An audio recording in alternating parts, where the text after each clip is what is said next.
Today, I'm gonna cover everything you need to know about building and pest inspections. In fact, these 7 questions have helped one of my customers avoid losing over $20,000 in essential repair costs. Ultimately, uncovering the property was a lemon, crashing the contract and saving thousands of dollars.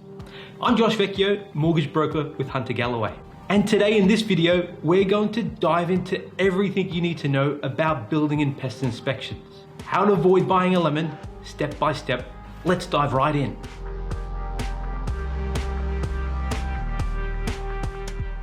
Recently, I read something that blew my mind. Ray White Realty published that annual spending for property maintenance should be over 1% per annum, but based on the current Australian market data, only 17% of properties are putting that amount of money into maintaining their property. To meet the demand, we need another 5 home hardware stores with the same annual revenue as Bunnings.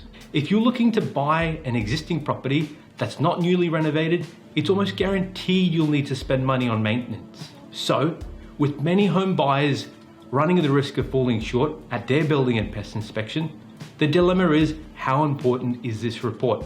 Tip 1, be there. Now, I'm no stranger when it comes to building and pest inspections. On a side note, the inspection is a report on both present and future issues, ranging from cracks in the wall to moisture levels, and costs around $500 to $1,000. When I bought my first home, I crashed 5 contracts due to these reports, and more recently at the start of the year.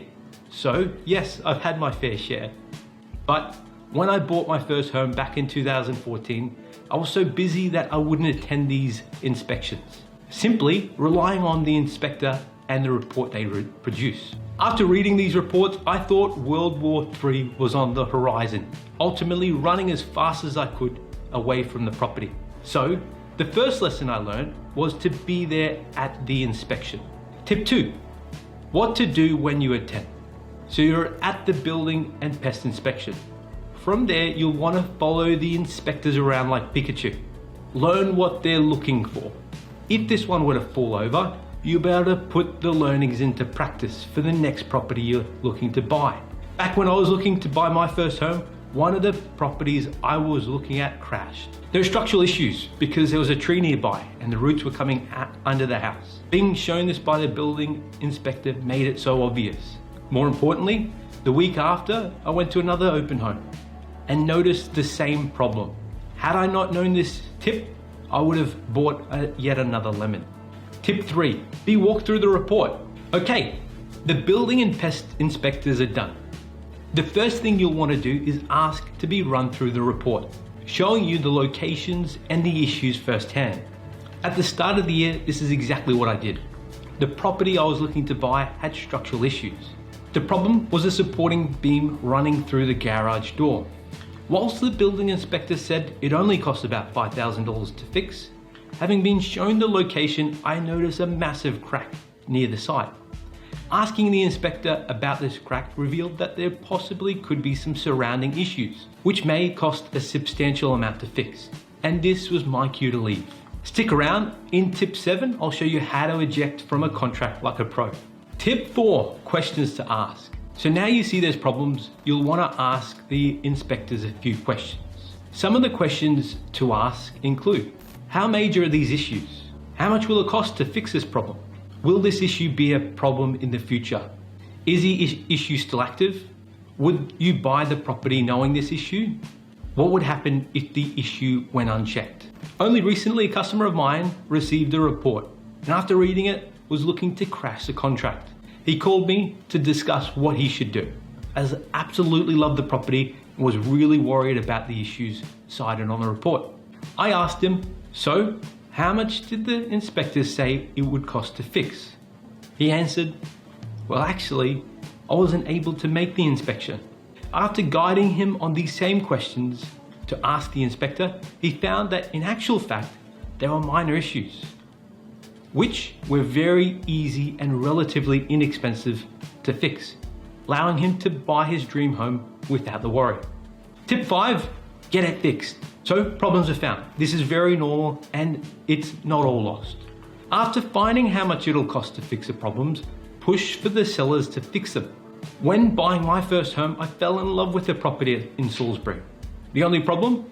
The pest inspectors found it had major issues, active termites.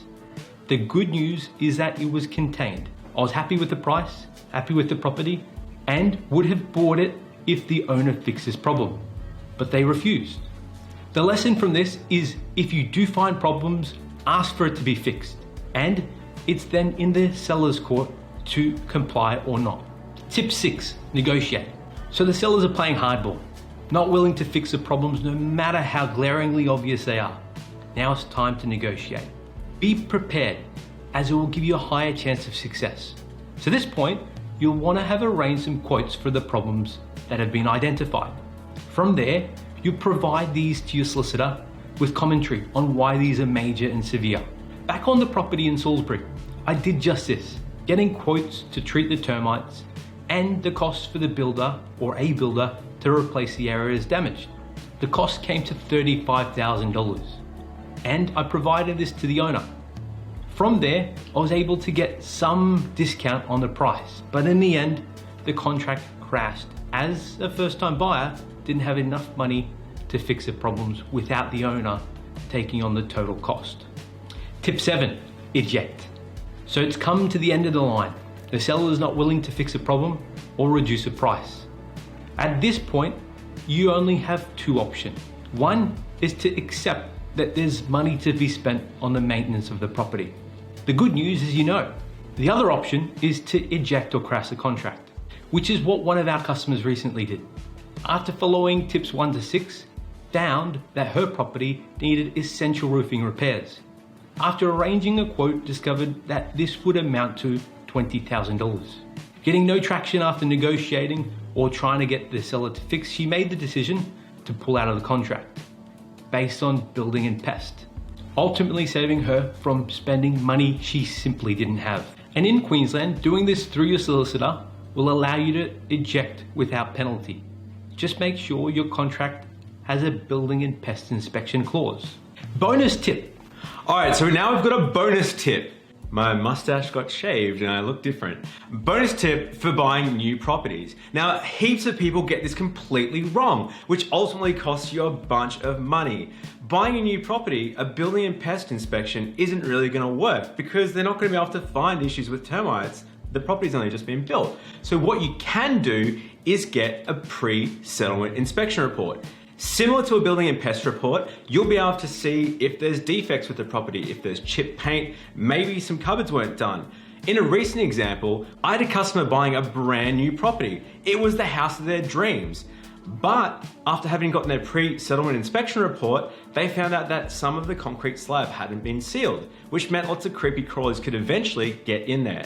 Now, they were able to use this to go back to the builder to get the property fixed and repaired, ultimately saving lots of money. So definitely if you're buying a brand new property, a building and pest inspection might not be the one for you, but a pre-settlement inspection can save you thousands. Back to you, Josh. Thanks, Jayden. My final advice is that if you're looking to buy a property, make sure you organize a building and pest inspection, because like it did for me, this process could save you thousands. When organizing one, remember to ask questions. Knowing the report may only scare rather than to serve you. And don't stress, if there's problems with the property, it's not all over, as you're well within your rights to negotiate or to get the seller to fix the problems. So you've signed a contract, there's $20,000 in repairs to be done. Would you negotiate or fix it? Let me know in the comments below right now. And if you want exclusive information about buying your first home, head over to our website, huntergalloway.com.au. Thanks for watching and see you next time.